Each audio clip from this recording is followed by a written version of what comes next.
This is Dyslexic Design Thinking. For the past 25 years, Gil Gershoni has been the head of his own branding agency, Gershoni Creative. And one of the things he's passionate about rebranding is his dyslexia. In this series, Gil sits down with members of the dyslexic community for eye-opening conversations about the intersection of dyslexia and creativity, and what dyslexia can teach us about ourselves and the world around us. Today, Gil talks to Sara Fenske Bahat, the CEO of the Yerba Buena Center for the Arts in San Francisco and a 2022 Presidential Leadership Scholar. Enjoy.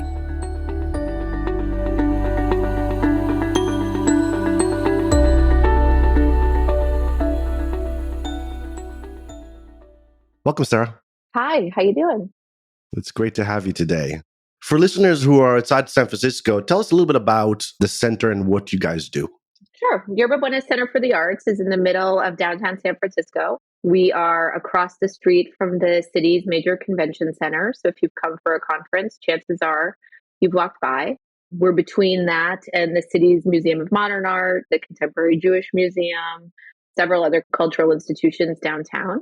We have lots of hotels around us. And we are a really unique institution in that we are interdisciplinary. So we have performing arts and we have visual arts. It's pretty unusual to have both of those things in a single institution. There's not that many of us. We were founded 30 years ago in a sort of great brokered compromise related to the development that occurred around our buildings. And our commitment is to program our buildings in a way that honors local, national, and international artists and connects them to the audiences of and coming to the Bay Area. We do that in a pretty specific way. We're looking to really reflect the current experience, like the moment experience. We don't really look too far backwards, although we do like to look forwards. And so we are presenting work that is primarily pretty fresh and new and inviting audience into kind of conversations about what we might learn together, who we might become together, and approaching our work with that in mind. Wonderful. How did you first get involved in the center? I actually started at YBCA as a fellow. I was at California College of the Arts. I was faculty, and I was invited into a conversation. They created a few fellows classes in the mid 20-teens. I was invited into one called Can We Design Freedom? And I was working on economic freedom at the time. I'm an economist at an art school does that. There's a lot of reasons for that, which we might get into today. But I was invited into this cohort. I think it was 30 or 40 of us, either creatives or creatively inclined people who had this remit over 6 months to address this question in whatever ways we wanted to, that culminated with an exhibition. And so YBCA is responsible in my story for giving me the first opportunity to put a representation of my work into art form and hosted that in its building, which is a great honor for me. It made me want to do more with the organization. I like the people who come through YBCA and the way it makes me feel. It's one of the most diverse rooms of people I've experienced in the Bay Area. And that's really important to me in terms of finding community with people that I don't run into every day. And I got more involved, joined the board. I became the chair of the board at the beginning of 2020 during the pandemic. And I stepped into the CEO's seat after our long-term leader had left. So I've now been in that role for about a year and 4 months. Wow. I joke that I've had almost all the jobs in the place. Like I've sat in many of the seats. It's true for a lot of our staff too. I love that. It is an interesting moment for the arts. You know, we've been through the pandemic, as you just said, as you joined the organization right in the middle of it. We're having a long overdue conversation about diversity and equality. What's some of the big challenges that you guys are facing when it comes to the arts? I mean, our institution might be a little bit different than the arts in general. So maybe I'll speak about us first. Mm-hmm. Our challenge is that San Francisco was shut down for so long that turning back on with the changed circumstances downtown by necessity looks different than it did before. So when we were shut down, we decided to develop programs that would work with the financial livelihoods of artists looking to secure work for them. And we began a guaranteed income program. We started an artist-led giving circle. We're deploying state grant money to artists. And this hypothesis of artists being the best people in their communities to help those communities change became the majority of what we did. So for us, the challenge is actually returning to our core responsibility, which is programming our buildings in a very different circumstance, while trying to weave through some of that economic justice work into our ongoing operations. How does that show up in the building? Might be a question we would ask ourselves.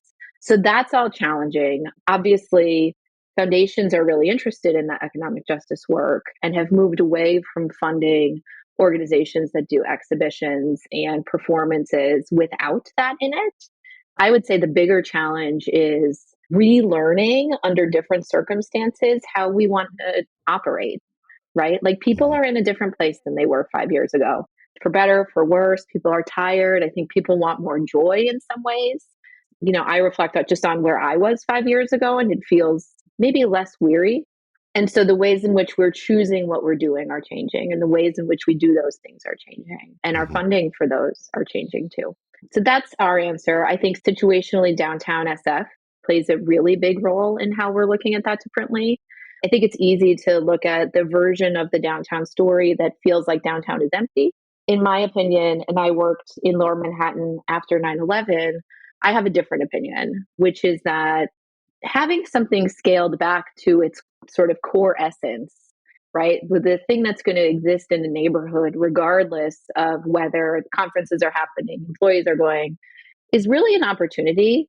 And every neighborhood I've ever lived in that's felt like it's challenged in that way has benefited from the arts. So, in a way, no matter how long the conversation about downtown and the recovery of downtown take, I feel really good about the role for the arts. And from that perspective, I am endeavoring to lead this organization in a way where we can be patient with that, where we can work with other cultural institutions, and where we play a role in reconceptualizing what downtown can be.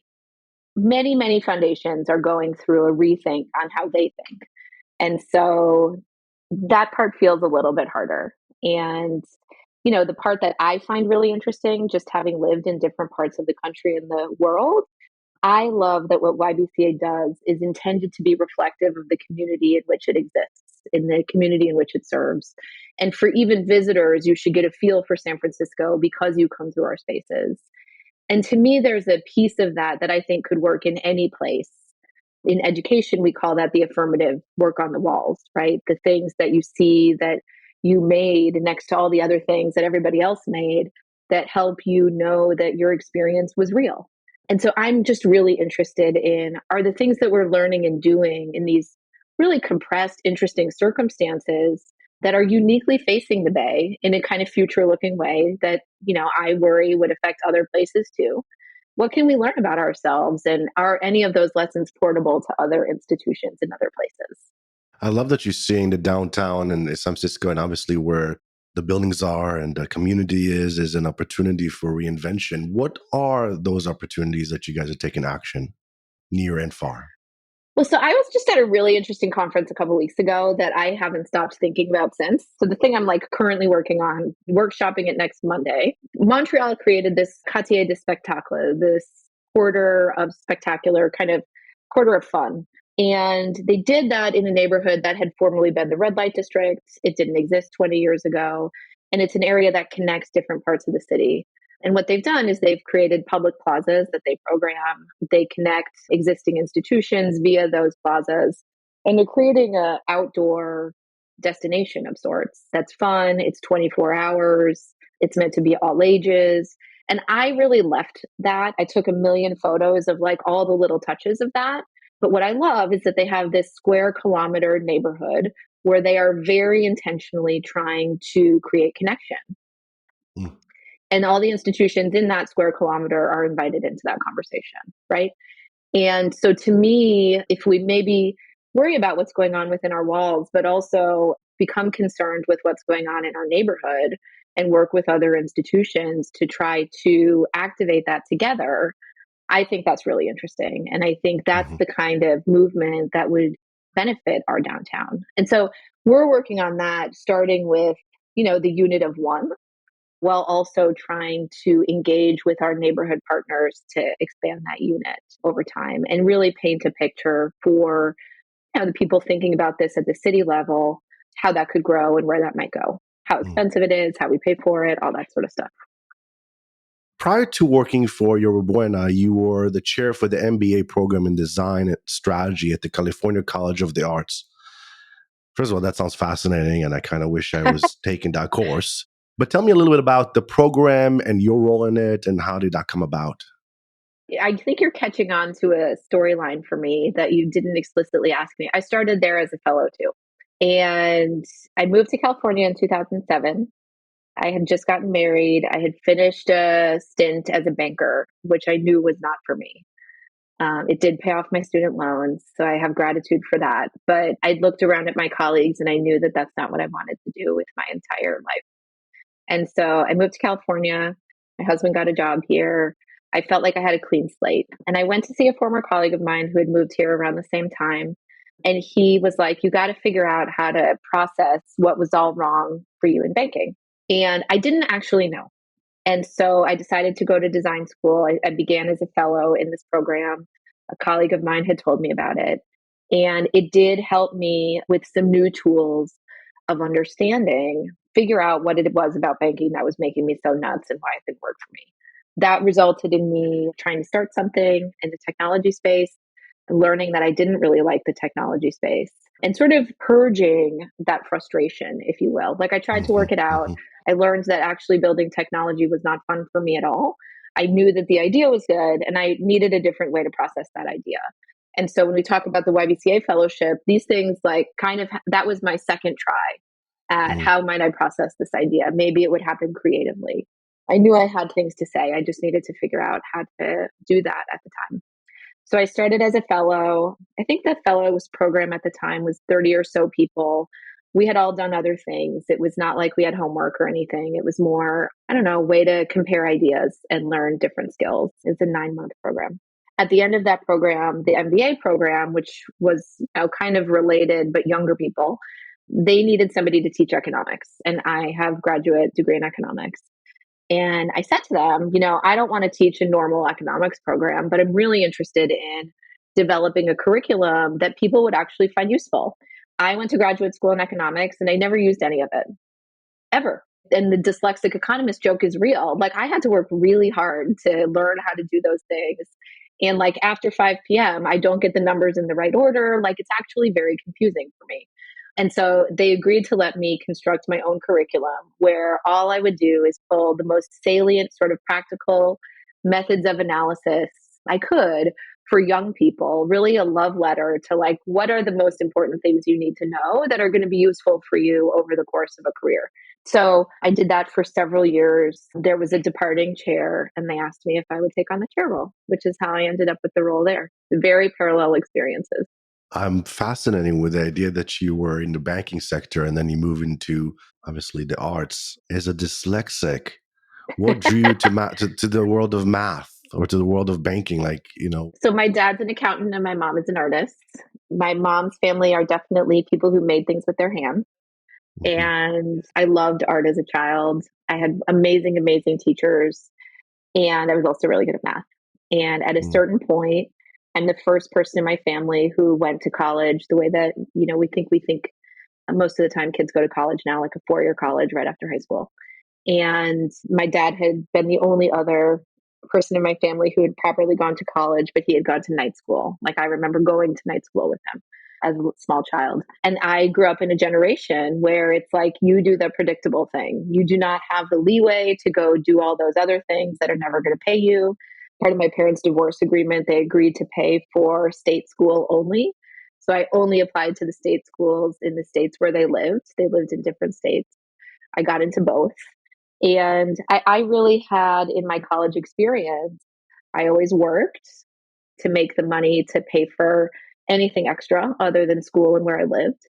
And I wanted to not have a ton of loans. Like I wanted predictability in my life. That mattered a lot to me. And so I listened to the people who told me how I would go about getting that stability. And mhm. so that led me to study political science and economics and business and how those things relate to one another, and ultimately led me to New York. Last year, you were named Presidential Leadership Scholar. First of all, congratulations. Thank you. Second, what is it and how did it come about? Presidential Leadership Scholars is a program run by former presidents' staffs. And so primarily by the Bush and Clinton foundations, but in partnership with several other presidential foundations, not the Trump Foundation, if there is one, I'm not sure. Mm-hmm. And their goal is every year they select, I think, 60 leaders. I believe we were their 8th class of leaders. So there might be 500 of us at this point. And they're looking for people across political ideologies, across the country, different industries, who want to make positive change, lasting change in their communities, who like really want to be put to service for the future of the country. For me, that was and it's an application process. You apply, you're nominated, they check up on you in some way. I'm sure we all have FBI reports on us at this point because we spent so much time with former presidents and their staff. But it was a 6-month experience where we rotated between presidential libraries, met with their teams, and talked about what they thought made them successful. And we heard stories, really funny stories in some cases from people I didn't know that I would admire, who have different political ideologies than me. Just to be clear, nobody from the Trump administration is included in this. So I'm talking a more lightweight version of different ideologies than mine, but including the team, right? I didn't know that I would find 59 close colleagues with whom I would be thinking about the future of the country, right? Who I am on a text string with, hundreds of messages every day, sharing, questioning, asking, and going through it together. It was really good for me. I actually learned that my predecessor at YBCA was leaving the same day that I learned I was invited into this program. I was sitting in the backyard of my board chair when I got both pieces of news. And for me, it was all of that. And almost first 6 months of my tenure at YBCA were informed by this masterclass of leadership, operating at a super high level, very difficult circumstances. And it gave me a network with whom to process some things that you don't actually get to process with your team. And, for me, I will forever be grateful that they were with me, especially during this period, although I can't recommend it highly enough to others who care about those things. And maybe I think the most valuable thing actually is I was looking for hope. I was looking for hope from people who are not in my bubble. And I found it. And that changes things. Were you able to meet any former presidents? Yes, we spent a lot of time with President Clinton and President Bush. We also met with President Obama's staff. The elder President Bush is no longer with us. And so we met with his staff. We also met with the LBJ family and spent time with his staff. So I think the presidential libraries that we've spent time at were Clinton, Bush, LBJ, and I'm forgetting somebody, and we were at the Obama Library with the Obama team, learning about what they were building in Chicago last October. And now we are part of this wider network of people. We meet monthly. It's an incredible community of humans. I can't recommend it highly enough. Amazing. So inspiring. I want to go a little bit to the beginning for a moment. How old were you when you were diagnosed with dyslexia? I was 18. So late. Well, Yeah. For some people, yeah. And what was the I was circumstances? diagnosed my freshman year of college. Yeah. And how did that come about? What was the circumstances? Yeah. I spent my freshman year at the University of Texas at Austin. I went to high school in Houston. And so that was in the storyline of the home state school. That was a familiar place to me. It was not a new place. I had always gotten pretty good grades. I didn't have to try very hard to get pretty good grades. And when I was in a new environment, I think I placed out of math, but I was taking chemistry. And so I was, in a circumstance where I had to do math, if you will. And I'm talking paper. This was not in Excel at that time. It was still taking notes in a notebook and all that stuff. I remember going to a print shop to get these huge books full of things. And I couldn't make sense of what I was seeing at all. I really, really struggled with looking at, I think it was organic chemistry equations. I've sort of blocked it out, to be honest. I don't even know that I would recognize them right now. And I went to the Learning Center and I really was like, this has never happened to me before. And in hindsight, there were things I should have noticed. But at the time, I was like, I've never struggled like this with anything academically. which is not to say I was good at everything, just to be clear, but I really couldn't make sense of it. And they're like, okay, well, we can give you some, like, we can walk you through and see what's going on. Like, we don't know if it's a health thing or a learning thing or whatever. And that's how I figured it out. And yeah, I was shocked. Like, so many things made sense to me after that. But in that moment, I really had at the time, what felt like a crisis that led me to ask for help. And Hmm. I found it. What was the thing that made sort of clicked after you realized you were dyslexic? I was always really bad at reading comprehension in standardized tests or even just like tests at school. And what would happen to me, and really this still happens to me, just if I'm being honest, it's not like my brain changed. I couldn't pick an answer.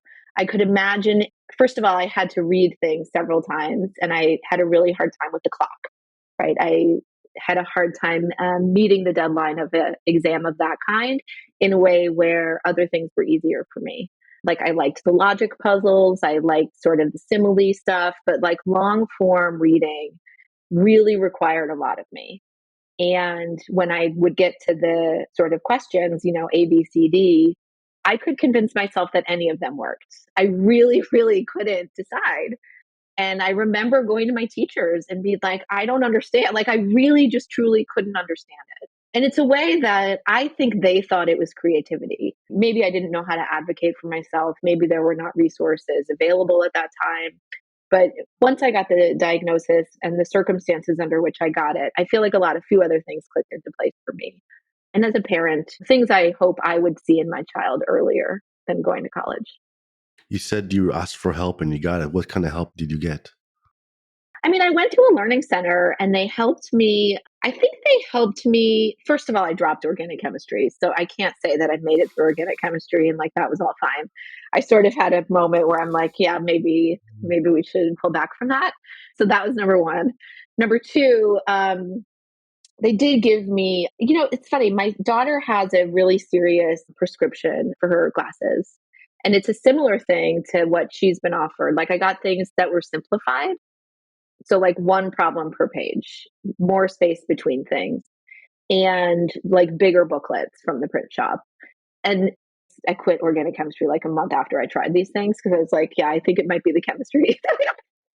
One thing at a time. And I'm pulling it apart a little bit physically. Maybe I can do it that way. And I do think that helped a little bit. But I think more importantly, it informed the ways I chose my college experience and future experiences that would allow me to learn in a way that felt more natural, better. And I don't want to say easier because I don't know that it was easy, but maybe just like a better fit. Hmm. I think organic chemistry is the pits. So science was not for me. Well, you're good in so many things, you know. It's like sometimes I'm sure I'm not going to be good at that, but there's so many things that I'm so, obsessed about and passionate about. But singing is not one of them. I always wish I can sing. And my, Me my, my too. wife and my son are beautiful. I mean, they say, and we can be in the car on a road trip and they ask me to stop singing. I mean, this is how bad this is, So I have to and tell you, we haven't talked about this. My mother would also tell me my sister is a very good singer, like a theater singer, star of the play, the whole deal.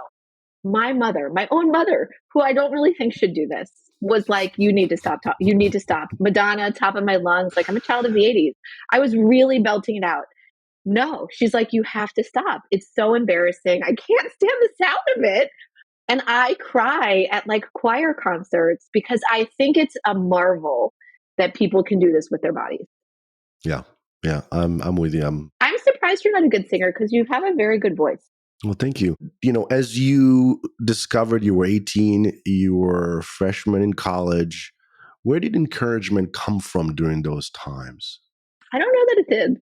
I I had a challenging upbringing, and I don't know that I didn't have a lot of adults in my life that sort of pushed me. I look at how I am as a parent. I know, people I grew up with, and their parents were often, go be a doctor, go be a lawyer, whatever. Mine were just like, don't be destitute, go make money.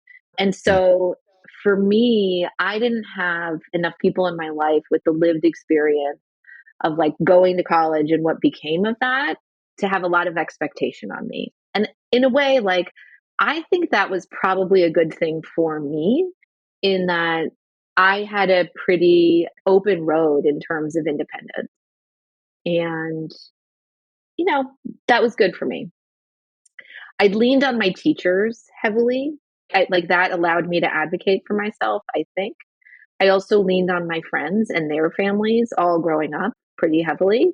And it was through them, especially friends' parents, that I began to see an outer world beyond my experience. And in a way, I was loved and adopted by like all those families, taken to dinner by them, asked questions by them. And it really expanded my worldview and what I thought was possible for me. I think later those characters and people were replaced by older colleagues, right? Who could identify something in you and promote you or give you an opportunity and things like that. And I think I developed a real, like, I love older people. I really do. I always have. And I think part of it is just, I like the patience, people who invest in a conversation with you in a non competitive way, where they just like want to know you and look out for you a little bit. It's a very comfortable zone for me. And so I felt cheered on by those folks more than, maybe the more obvious folks. So lucky to have those, both the community when you were younger that saw you, encouraged you, care for you, and then learning from that to seek for those mentors in your life. And I'm like you, I used to always hang out with my grandfather, and he would say, go play with the kids. And I'd be like, no, I want to hang out with you. And he's like, you're 6, you're 10. Everybody's in the backyard throwing the ball. And this is like, kids my age were just not interesting to me. So I would Me too. basically walk with him, as he's an entrepreneur and do business. And I really kind of learned hands-on how to make relationships and how to care for them and how to show up for those relationships and build true long-term meaningful friendships, and I love that that's where encouragement and mentorship. I should say my grandfather was the same. I was very close to my grandfather, and I don't even know if he could read. Like, he could have easily been a dyslexic too. There were not books in their house. Like, that was not their vibe. He built his house. He worked as a machinist. Like, he worked at a brewery. I grew up in Milwaukee. But I will say, he was like the life of the neighborhood. He was the guy that everybody knew. Everyone would come over. They had a basement with a bar in it, like complete bar, like an 8-person seated thing. This is Milwaukee. It's a whole thing. Wow. With a pool table. He played like 8 instruments. He was like this incredible heart of a person. And I would actually like pretend to be sick so my grandparents would take me to their house because their bubble was easy. And it was just like, I mean, I shoot pool left-handed, not like I do this all the time because of him. I'm not left-handed. But like, he would, put his arm around me to teach me things. I was the oldest grandchild, so I got a lot of attention. I wasn't a boy, obviously. So I learned things that maybe gender wise wouldn't have been learned by girls in the 70s or early 80s, unless you were the first. And like, I learned how to watch sports. All the rules that I know to sports are because I would just hang out with this guy. And I thought he was fun to be around. And I liked the I way he love it. moved, right? Like, they lived in an interesting community with people who, like, a very working class place. And I liked the way they treated one another. When did you realize that dyslexia could be a positive rather than a negative? I think it was when I was actually doing the design fellowship. It took me a while to deprogram myself from the linear way I was taught. I really bought. I can still see the diagram of left brain, right brain in my elementary school art room and like exactly what it looked like and where it was in the building, what the classroom layout was, all this stuff.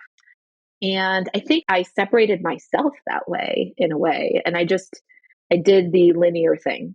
And the linear thing rewarded me for a while until I understood that I wasn't having fun with it, I think. And maybe like I wasn't, I don't know, like I don't know that I think the debate is out on whether your career is joyful. Like, I don't know that I can solve that one today, but I knew I needed a little bit more fun in my life. I was feeling like this can't be all there is for me. And so, sort of immersing myself in a creative environment gave me permission to reevaluate a lot. And I think that I'm a very spatial thinker, which I'm sure everybody says on this specific podcast. But I really, really think that way. I got through the things I studied by thinking that way. And so adding, I have a friend that calls it like a creative atlas of tools to my tool belt. It gave me a way in to the same content that felt more flexible. And I felt like I could move in some of my questions through some of my questions, big questions, in ways that worked better for me. And so in that, I think I reunited these pieces of myself in a way that does honor the sort of dyslexic mind approach and maybe characteristic. And I do have more fun. I feel more effective. I don't feel so conflicted. I had this line for a while, like, I'm sick of having the right answers and not having anything to do with them. Like this linear thing, if you don't make it move. And I think the creative mind helps things move differently. You can have all the answers in the world, and if they can't go anywhere, it doesn't matter. And also, who wants to just be right all the time? Like, that's not actually the thing. Expanding my tool set while still working on some of the same core things, economic inequality, community work, culture, it's the same stuff. But with these different, I don't know, techniques, skills, perspectives that feel more expansive and maybe less cookie cutter. I don't know. I don't have to lay out PowerPoint presentations with rationales very often anymore. Now they just have pictures and I talk about them. Last time you and I talked, we were talking about different approaches and different techniques and different ways of keeping track of our days and ideas. And I was so inspired by your scheduling notebook and this whole, system that you developed for yourself. Would you share a little bit about that for us? I'm a person who needs to draw and write, and I am not totally a technology person. Like, I can't remember things in the ways that I need to. If I'm only typing, it's not the same thing for me. So for many, many years, I had these sort of dual tracked things. And as I increasingly saw my calendar go into Google Calendar or Apple Calendar or whatever, I use both. I felt like there's something about the calendar that I still need in my notebook. I still need to write things down. I extremely spatially need to look at the calendar several different ways. This was exacerbated when I became a parent and came to understand that I now am tracking like 6 calendars for 4 people. Are each of my and my husband's work and personal calendars and my 2 kids' calendar and the babysitter calendar and all these things. And I'm like, oh my God, like, what am I going to do? And so I began this, like, what am I going to do? And so what I have figured out after lots of trial and error is that there are very few notebooks with calendars where you have flexibility on how many pages you can write in between days or weeks. There are many where you can have a week or a day and sort of have a write up of what that's going to look like. And then you are allocated and you cannot veer from this allocation, like 3 freaking pages for whatever duration of time it is. You feel guilty if you don't put anything in it and you don't do anything. And you are actively discouraged from like putting your full set of thoughts in there because who can fit that on 3 pages? So I have solved this problem I designed just like, and this, I also have a monthly and I also have a daily, but I find myself gravitating to the weekly. I have a weekly packing note sticker with blanks in it, so it can be any day. I'm not wasting any of them. If I'm on vacation, I do not do this. And I don't feel guilty for not having that week in my notebook. It's a very specific notebook too, where every page is not the same. Some pages have grids, some pages have dots, some have irregular grids, some have this like lovely circle pattern. It repeats like every 10 pages. And I can handle that level of repeat as long as they're blank pages. And so now I have a sticker that I put in for the week, and then I can put all my things for the week, however many pages I want. I have full freedom and a stack of red notebooks on the shelf behind me, right, or in front of me. So for me, not every page is the same, which keeps my brain clicking. I don't have these weird allocations that I disagree with. And I have like my perfect school supply. It absorbs the pen, like my favorite pens well, so things don't bleed through the paper. It is like a little bit neurotic, but I love it. For probably 6 years, it's been the perfect tool. So, at our agency, when we're working on a branding projects, I make everybody print everything. Even if they do a mood board on Pinterest or whatever, I was like, print it. And in the beginning, all the designers and the strategists and the company like, what are you talking about? Like, this is hundreds of prints. And I was like, I don't care. And then I made them cut it and then tape it. And then, you put it around the room and it's all whiteboards and you can then write next to it, you can move it around.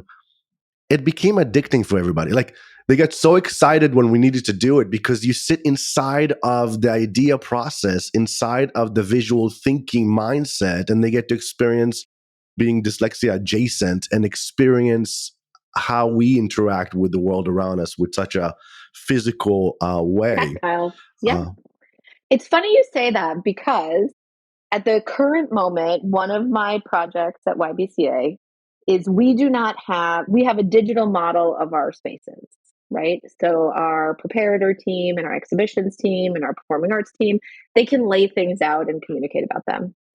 But we do not have like a scale model. Many museums have this, a scale model of our spaces that might allow us to see it like IRL.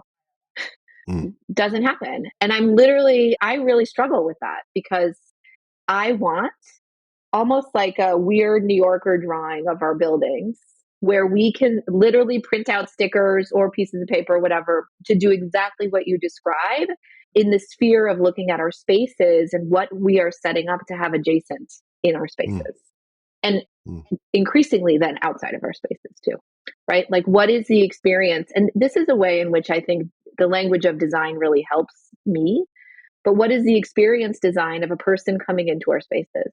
What are all of the things that we need to think about when you think about the things that are like butting up against one another? What does it feel like for me or for you to walk through a building and have like some joyful discovery instead of a bunch of signs pointing in different directions and confusing you? So you're giving me a little energy for that project. I sometimes think that I'm being difficult and like losing my mind. And I forget the part about like, no, this is beneficial for many more people. Paramount. I mean, I love the challenge of what you're saying. I mean, it makes me think of, we just recently redesigned the Schwab Learning Center, which they support primarily Stanford students with dyslexia and learning differences. And originally they just wanted to put beautiful pieces of art by Dyslexic or portrait or stories. But then we started to sort of walk through the space and started to print it and look at it and say, how do we make the space tell the story of change, of transformation? How can this be not a learning center? Can this be an innovation center for dyslexics? So, everybody was in the room in a space walking when we were presenting solutions. We were talking about why we're doing these things. I think that there's one massive wall that we covered the whole thing with a huge TV there for content, and for most of the teachers and facility folks there, they felt that the wall was very, very busy. But then there was some of the teachers that are dyslexic, and they says, "Oh my God, it's not busy. It's so soothing for me because the energy of it matches my energy and my processing." And they all kind of start to understand the choices. Like, certain areas need to be quiet for different kind of learning styles. Certain areas need to be flexible so you can have multiple people experiencing a lecture or a community event or a performance or whatever. And when you bring everybody along like that from all the different mindsets, they actually understand the choices, and it's not just beautiful paint on the wall. It becomes part of the value and story of the space. And as we transformed it through the phases that we've done with it, you can see people coming in and just jaw dropping because it was transforming the energy of the space more than just designing an office or a hall or whatever it is. So, well, you're reminding me. I mean, we at YBCA did something different with one of the exhibitions we currently, we're taking down this week. And what we did is, alongside the notes describing the exhibition on the wall, right, which are pretty common across cultural institutions, we have videos of the artists talking us through some similar things, right? Like, not exactly the same thing, but like a version of the thing that is just much more interactive and accessible to anyone who has a hard time reading the notes and relating to them, and for whatever reason. And to me, that's really interesting in a few different ways, certainly from a learning perspective for my profile, but also it removes the filter for artists having their work described by others, to have them directly describe it to the people coming through the exhibition. And I just think like that, the removal of that filter is super duper interesting in the world of culture. So what's coming up next for you? There's a group of people in Milwaukee in this very famous neighborhood that's like the most diverse, sort of interesting neighborhood that does a lot of community ownership stuff that's super cool in Milwaukee, called River West. It's on the west side of the Milwaukee River. But the neighborhood's called River West. And this neighborhood self-organizes a 24-hour bike ride where that's like a Burning Man 24-hour bike ride, kind of, where there is like a course that you loop through.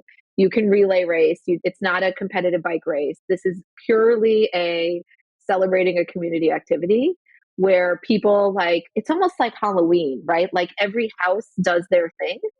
And there are Mm. pit stops, and you like check off things, ranging from like art projects to beers to whatever, all the things.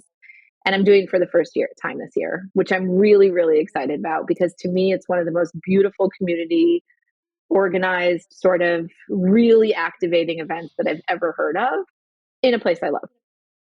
This has been absolutely wonderful. Thank you so much for having me. Thank you so much for joining us today, Sara. For those of you who are interested in learning more about Sara, you can follow her on Instagram at SEFB.